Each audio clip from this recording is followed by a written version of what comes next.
네, 반갑습니다. 전한길입니다. 인사드리겠습니다.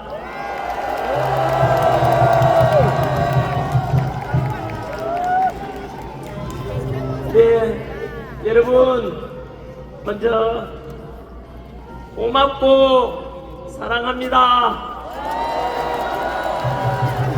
오늘이 3월 22일 주말인데 다들 각자 할 일도 많고 다른 할 일 다 제쳐놓고 이렇게 아스팔트 위에 나온 이유가 무엇이겠습니까?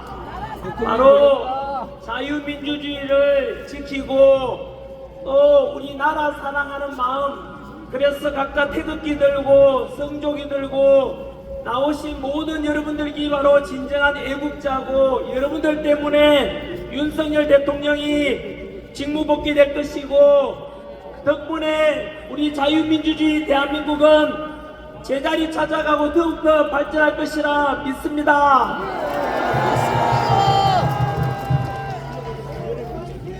네, 오늘 우리 세이브 코리아 집회는 서울에서 시작해서 부산, 대구, 광주, 대전 이렇게 다 돌고 이제 지난주에는 구미를 돌았고요. 오늘은 강원도 춘천에 왔습니다.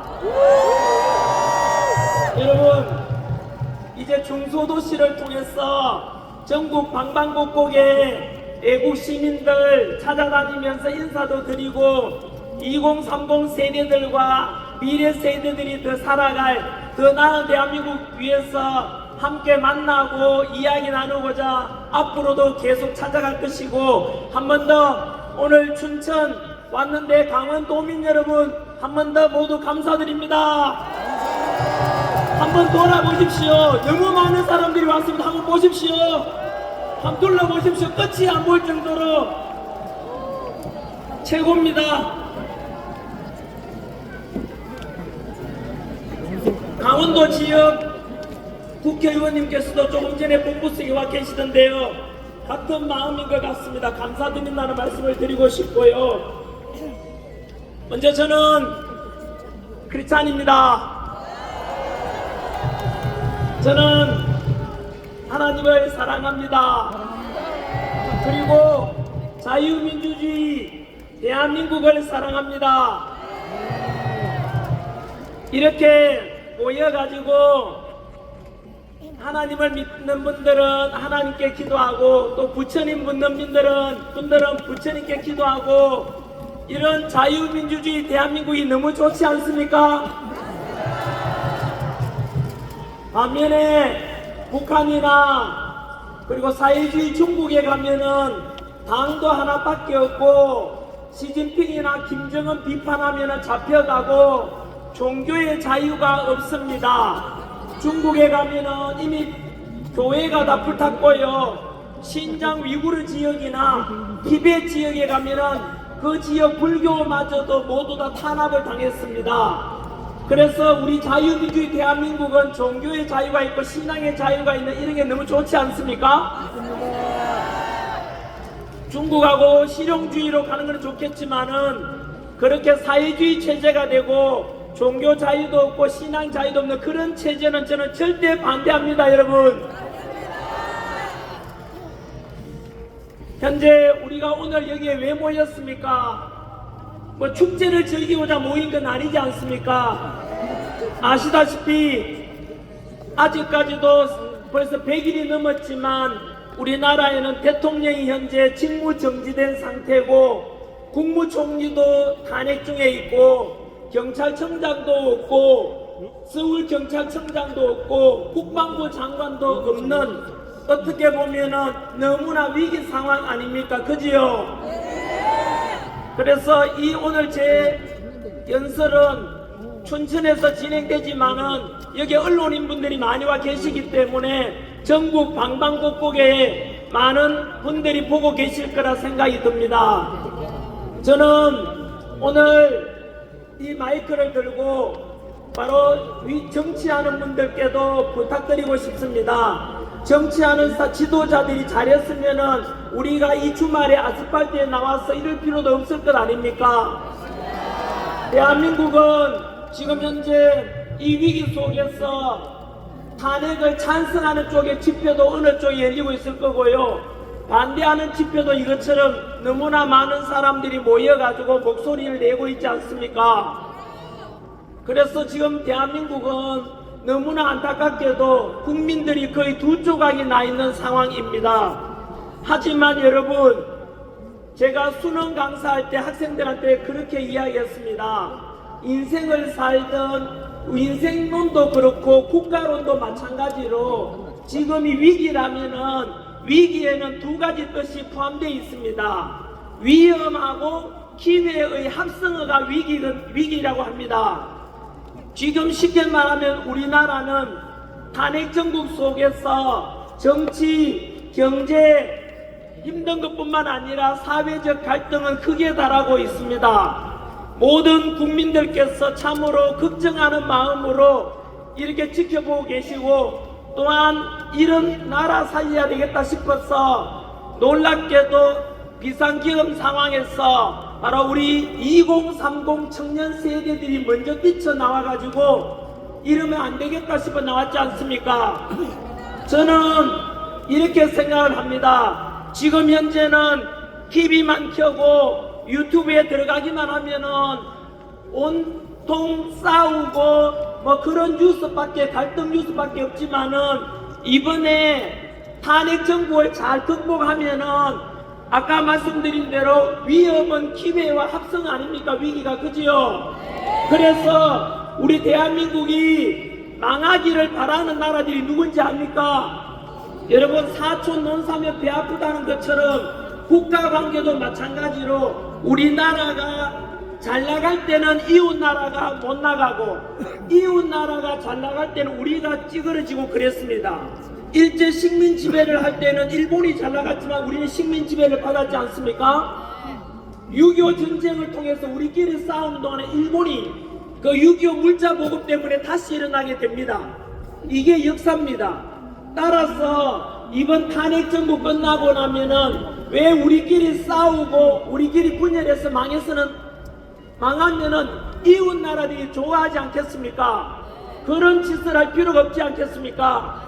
그래서 저는 분명합니다. 언제나 분열이 아니라 통합을 원하고 갈등이 아니라 화합을 원합니다. 그래서 지금은 이렇게 탄핵 때문에 갈라져 있지만은 한 번 더 말씀드리지만 이 탄핵 정부 우리가 지혜롭게 잘 극복하고 나면은 국민들은 다시 통합되고 자유민주주의는 더욱더 강화되고 새로운 더 강한 대한민국이 저는 이루어질 것이라고 믿습니다, 여러분.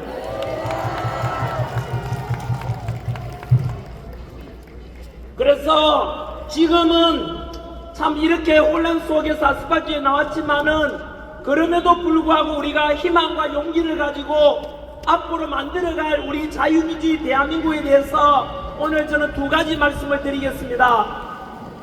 이제 다음 주에 예상되는 우리 윤석열 대통령의 아마 탄핵 헌법재판소의 탄핵에 대한 선고가 아마도 결정될 것 같습니다. 비상계엄 12월 3일 이후로 지금 110일 정도가 지났습니다. 이 기간 동안에 있었던 일에 대해서 한번 제가 역사 강사로서 시간상으로 정리를 한번 해보겠습니다.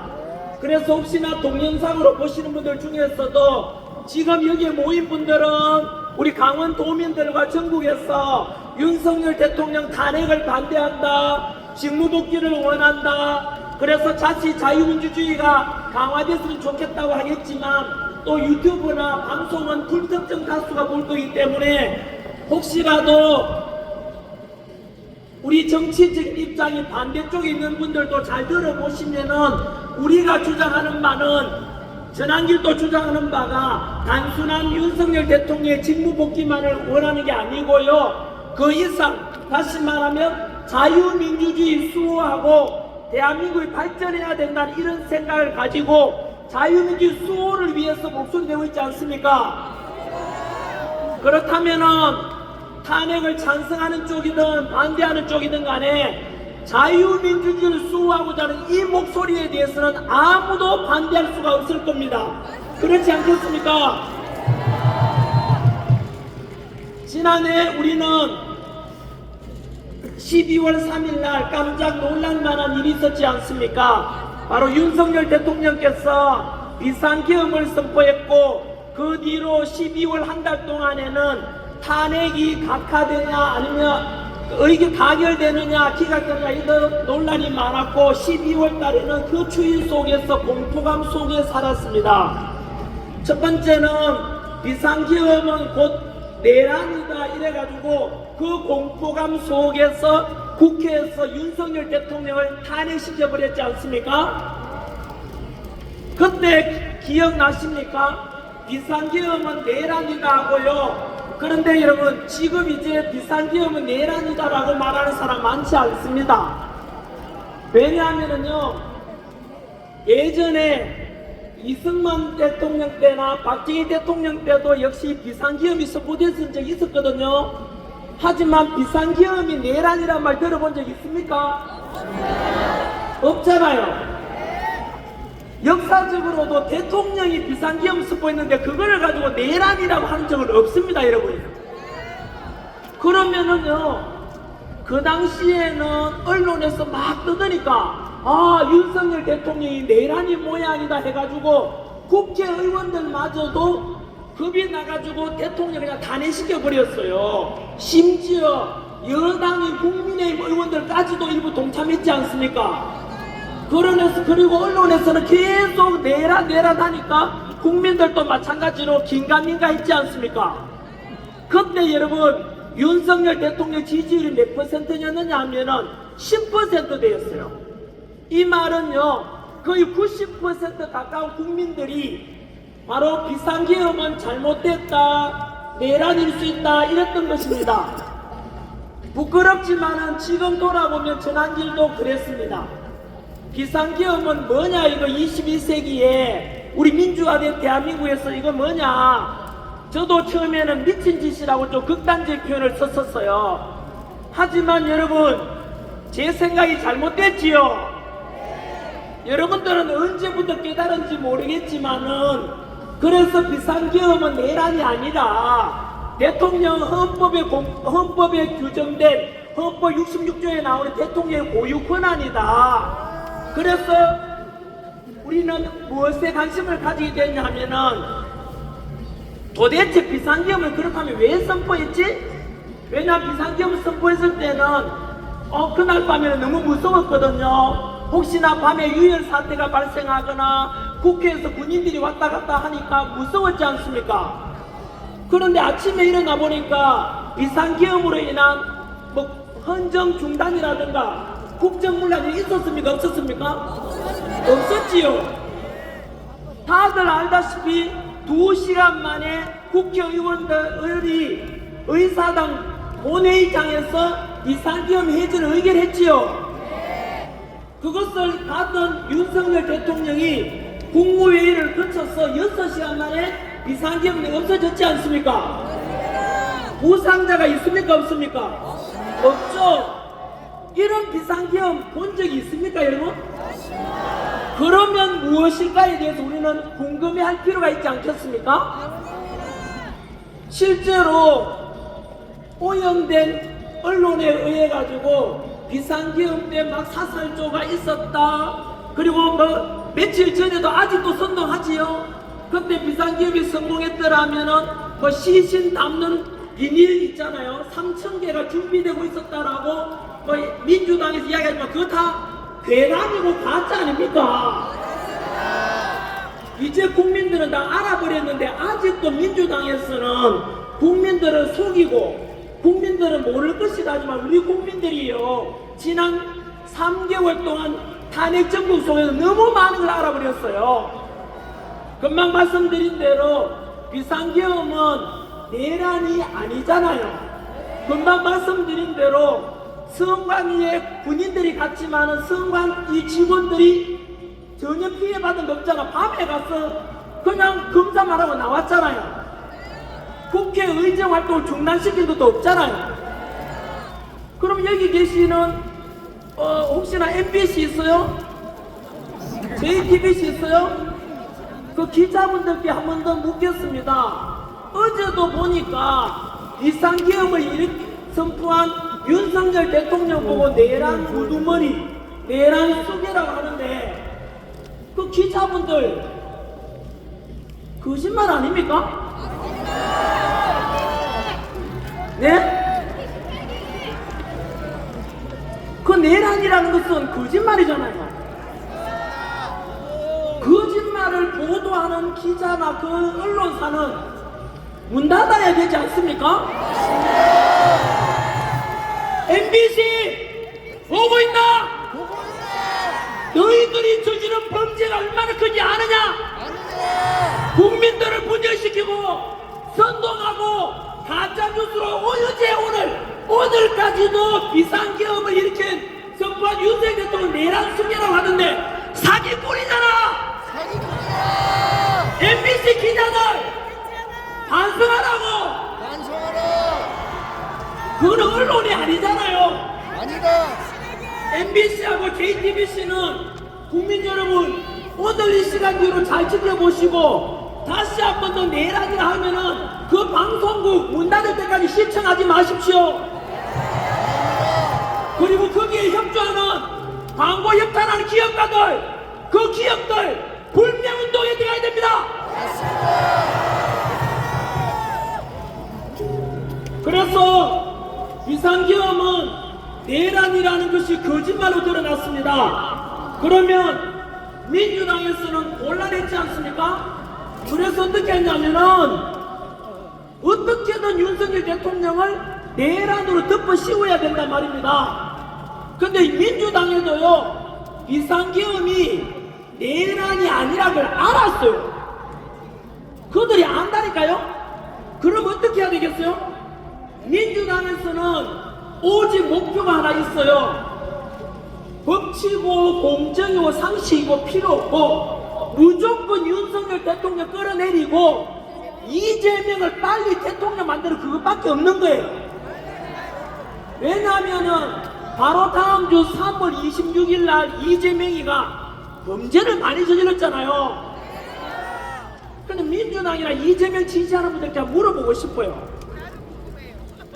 민주당이나 이재명 지지하는 분들 중에서 학교 선생님이 계시거나 부모님이 계시다면 이재명 지지하는 분들은요 앞으로 학생들한테 아이들한테 뭐라고 가르쳐야 되는지 아세요? 너는 앞으로 거짓말 해도 돼, 사기쳐도 돼, 음주운전 해도 돼, 막무가내로 욕상욕해도 괜찮아, 그래도 대통령 후보가 될 수도 있어 라고 가르치려면 이재명을 지지하십시오. 여러분 또한 또 가르쳐야 되죠? 정파가 4번인가 뭐 5번인가 아닙니까? 그러면은 아이들한테 너희는 범죄 저질러도 해, 정파사가 돼도 돼 라고 아이들을 가르치라 이 말입니다. 대한민국에 지금 법치와 공정을 무너뜨린 게 왜 이리 됐느냐 하면은 바로 이재명 그 사법 리스크 때문에 감옥 가야 될 수 있으니까 그거 피하려면 대통령 돼야 된다. 그러니까 이재명은 지금 누구랑 싸우는지 아세요? 자기 자신과 싸우고 있는 거예요. 자기 자신이 과거에 저질렀던 범죄 때문에 거짓말, 그 범죄를 없었던 걸로 하려면 거짓말을 해야 되잖아요. 거짓말은 또 다른 거짓말을 낳잖아요. 그 거짓말 안 하면 감옥 가야 되니까 법도 계속 바꾸고 판사가 오라고 해도 출두도 안 하고 어제도 안 갔잖아요. 여러분 이런 것은 저는 민주당을 지지하든 안 하든 간에 이런 것은 민주당 의원들도 사실은 부끄러운 줄 알아야 돼요. 실제로 이 방송을 보시는 분 중에서 옆에 건물에서 보시면 저 옥상에 보고 계시네요. 이재명 지지할 분 계세요? 혹시나 이재명 지지하는 학교 선생님이나 부모님 계시면은 꼭 그렇게 학생들한테 아이들한테 가르쳐야 됩니다. 너는 범죄자가 돼도 돼, 정과 사범 돼도 돼, 그리고 너는 음주운전해도 돼. 사기쳐도 괜찮아. 정반자가 되라, 알았지? 그래도 잘 살 수 있어. 이게 여러분 우리가 어릴 때 배웠던 보편적이고 타당한 우리의 교육이 맞습니까, 여러분? 이렇게 해서 모든 우리나라의 법치 공정 상식이 무너지고 2030 청년들이 이렇게 해서 일어나게 된 것 아닙니까? 여러분, 그리고 나서 두 가지를 제가 말씀드렸지요. 바로 비상계엄이 곧 내란이 아니라는 것이 밝혀졌죠. 어디까지 말씀드렸느냐 하면요, 민주당에서는 큰일 났죠. 무조건 윤석열 대통령을 끌어내려야만이 그 자리에 대선을 빨리 치러가지고 이재명을 빨리 대통령 시키고 싶잖아요. 근데 내란이 아닌 거야. 그럼 어떻게 해야 돼요? 내란 덮어 씌워야 되죠. 그래서 지금 여러분 민주당에서도 지금 얼쿠에서 큰일 난 짓을 한 거예요. 여러분 기억하실런가 모르겠는데 비상계엄 직후에 원래 민주당에서는 이거 비상계엄 쓰고 있는데 아침에 해제 다 돼버리고 합법적이야. 법에 어긋나는 게 없어. 어떡하지 해서 민주당이 했는 게 뭔지 아세요? 원래 대통령은 형사상에는 바로 내란이나 외환이 아니면 형사상 소출을 받지 않아요. 그래서 내란이 아니니까 뭐였느냐면 외환을 덮으시고 외환. IMF 외환이 그게 아니고요. 외환은 외부에서 남의 나라 쳐들어오게 만들어서 환란을 일으킨다는 뜻이에요. 그래서 여러분 민주당에서 뭐라고 했는지 아세요? 기억날 겁니다. 다 언론에 나왔었지 않습니까? 윤석열 대통령이 북한 김정은한테 이야기해가지고 풍선을 보내거나 드론을 보내가지고 국지전을 일으키라라고 이야기했다고 합니다. 여러분 윤석열 대통령은 철저한 한미동맹, 철저한 방공 그런 기본 정책이 있는데 어떻게 북한을 끌어들일 말이 됩니까, 여러분? 안 되니까 거짓말 하다가 민주당이 슬그머니 빠져가 외환이란 말 안 하잖아요. 그럼 또 어떻게 해야 돼요, 엄마? 여러분 두고 보시면 알겠지만은 탄핵 정부 끝나고 나면요 민주당은요 당이 해체될 만큼 범죄를 저질렀어요. 뭐냐면은 금방 말씀드린 대로 내란죄를 덮어씌우려니까 안 되잖아요. 거기서부터 또 거짓말이 나왔죠. 이거는 여러분 바로 헌법재판소에서 탄핵 심리 과정에서 드러난 것입니다. 바로 비상계엄 때 국회에 왔었던 특전사령관 곽종건 사령관이 있었어요. 그 곽종건 사령관한테 민주당에서는 그 당시에는 막 내란이라 분위기가 강했으니까 찾아가가지고 야 곽종건 사령관 일로 와봐라. 니 내란에 가담했지? 내란 가담하면 사형 아니면 무기징역이야. 하니까 곽종건 사령관이 정신 똑바로 차리고 저는 명령에 따라서 뿐입니다 하면 될 낀데 뭐라 했는지 아세요? 그럼 어떡하면 돼요? 어떡하면 돼요? 이런 거야. 그러니까 민주당 김병주 의원, 민주당 박범계 의원, 민주당의 우성찬 의원 이런 의원들이 불러가지고 야 우리가 너를 봐줄 테니까 너는 국회의사당에서 대통령이 국회의원을 끌어내라고 했다고 가짜 증언을 하라고 회유를 한 거예요. 그러니까 곽종건 사령관이 그 회유에 넘어가가지고 뭐 했습니까? 국회에 가서 리허설, 시사절 리허설도 하고 김병주 의원이 운영하는 유튜브에 출연도 했어요. 그 긴박한 와중에 가서 거짓말 했는 것이 지금 드러난다 아닙니까? 여러분 거기다 또 뭐인지 아세요? 또 윤석열 대통령이 국정원 차장 홍장원 차장한테 지시를 했다라고 홍장원 차장이 또 거짓말 하죠? 뭐라고 하냐면 윤석열 대통령이 체포 명단을 지시했다는 거야.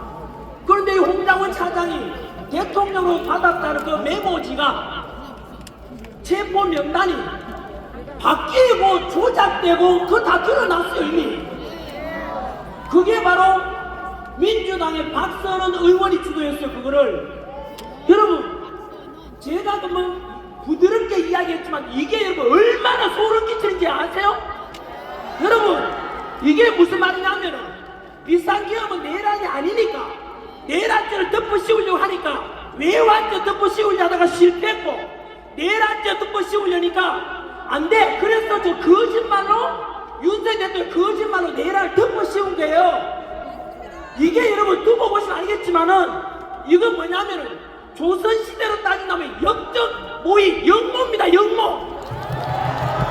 이건 조선시대로 따진다면은 삼종을 멸해야 되는 역적이라고 영모라고요. 이만저만한 문제가 아니잖아. 멀쩡한 대통령을 내란죄 덮어씌운다는 게 말이 됩니까 여러분? 이게 민주당이 했는 짓거리 아닙니까? 두고 보시면 알 건데 민주당의 김병주 의원, 구성찬 의원, 박범계 의원, 박선원 의원은 두고 보시면 알겠지만 내란을 모의했는 걸로 아마 범죄 혐의가 적용될 것으로 예상됩니다 여러분. 이것도 곧 무슨 말인지 아십니까? 그 민주당은 우리 민주주의의 대한민국의 정당으로 그러면 안 되잖아요. 향후에 이것은 위헌정당 심판의 헌법재판으로 갈 수가 있어요. 쉽게 말하면 대통령을 내란 혐의 덮어서 끌어내고자 했다는 것은 역적 모이기 때문에 이게 진정한 내란입니다. 민주당이. 여러분 이거는 민주당이 향후에 해산해야 될 사유가 될 수 있는 거예요.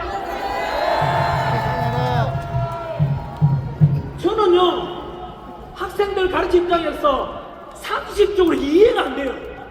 어떻게 민주당이 그렇게 해서 속이고 진짜 될 줄 알았던 거예요. 그게 드러났지 않습니까? 어떻게 저는 그런 상상을 했는지 도저히 이해가 안 됩니다. 아무튼 여러분 그 뒤로 우리가 또 알게 된 게 뭡니까? 바로 대통령을 체포하고 구속하는 과정도 또는 대통령의 잘못이 있으면 우리가 바라는 말은 뭡니까? 헌법과 법률에 따라서 윤석열 대통령이 잘못했으면 당연히 처벌 받아야 돼요. 그런데 우리가 바라는 건 뭡니까? 2030 세대들이 바라는 게 뭔데요? 공정과 상식과 법칙을 그에 따라서 합당하게 대통령을 체포하고 법에 따라서 구속하면 되지 않습니까? 그런데 지금 드러난 게 뭡니까? 또 드러났잖아. 100일 동안에 다 드러난 거죠. 바로 대통령 체포 과정에서 여러분 수사권이 내란죄에 대한 수사권이 공수처가 있습니까? 없습니까? 공수처는 내란죄에 대한 수사권이 없고 내란죄는 오직 경찰만이 수사할 수 있어요. 그런데 지금 공수처에도 수사했지 않습니까? 알고 보니까 공수처장이 오동훈 처장인데 그게 바로 우리법연구회 혹시 국제인권연구회 같은 겁니다. 민주당 끈앞풀이였던 거죠. 그러니까 여러분 무리한 체포 기억나십니까? 대통령 관제에 경찰 3,000명 풀어가지고 대통령 끌어내라 그랬죠. 비상계엄 때 국회에 갔는 군인이 몇 명인지 아세요? 280명이에요. 실탄도 없었잖아요. 그런데 여러분 대통령 끌어내라고 했는 그 민주당의 지시를 받은 택이지요. 무려 3,000명이야. 3,000명이 대통령 끌어내라. 여러분 윤석열 대통령은 엄연히 국민이 뽑은 현직 대통령입니다. 그런데 그 대통령에게 내란죄라 하면서 끌어내라고 전 국민이 보고 전 세계가 보란 듯이 그게 여러분 사기식입니까? 거기에서 우리 국민들은 분노했죠. 그리고 제가 사실은 윤석열 대통령을 굉장히 제가 지도자로서 이런 지도자 대한민국에 없다고 제가 느낀 때가 바로 그때였습니다. 제가 거리에 나오게 된 것이 1단계가 그겁니다. 그때 공수처에서 바로 윤석열 대통령 체포하라고 해가지고 대통령 관저 한남동 관저 주변에 경찰 그때는 경찰도 3,000명 동원했지만 한쪽에는 탄핵 찬성하는 국민들 한쪽에는 반대국민들 모였지 않습니까? 그때 민주당에서 뭐라 했는지 아세요? 총 맞더라도 끌어내라 그랬습니다. 대통령을. 그때 제가 완전히 돌아버립니다. 여러분 뭐라고 했는지 알아요? 경찰 보고 총 맞더라도 대통령 끌어내라 그랬거든요. 여러분 제가 공무원 강사로서 제 제자들 중에서 경찰이 정말 많습니다. 저는 그런 말 듣는 순간 저는 이거는 어떻게 여러분 상상 한번 해보십시오. 어떻게 민주당이라는 국회의원 놈이 새끼가 어떻게 우리 경찰 보고 총 맞더라도 끌어내라고 그런 말 할 수가 있습니까 여러분? 그때 여러분 윤석열 대통령이 기억나십니까? 한참 그렇게 대치 과정에서 경호처하고 경찰이 대치 와중에 윤석열 대통령께서 하신 말씀이 탄핵을 찬성하든 반대하든 다 우리 국민 아닌가? 경찰도 우리 국민이고 경호처도 우리 국민 아닌가? 한 사람도 다치게 할 수 없다. 내가 끌려가겠다 했지 않습니까? 여러분 이게 바로 진정한 지도자 아닙니까? 전국에 계시는 우리 12만 명 경찰 여러분 총 맞더라도 끌어내라고 하는 민주당하고 경찰이든 경호처든 아무도 다치게 할 수 없다고 하는 윤석열 대통령 중에서 누가 경찰들인지 똑똑히 보고 선택하십시오.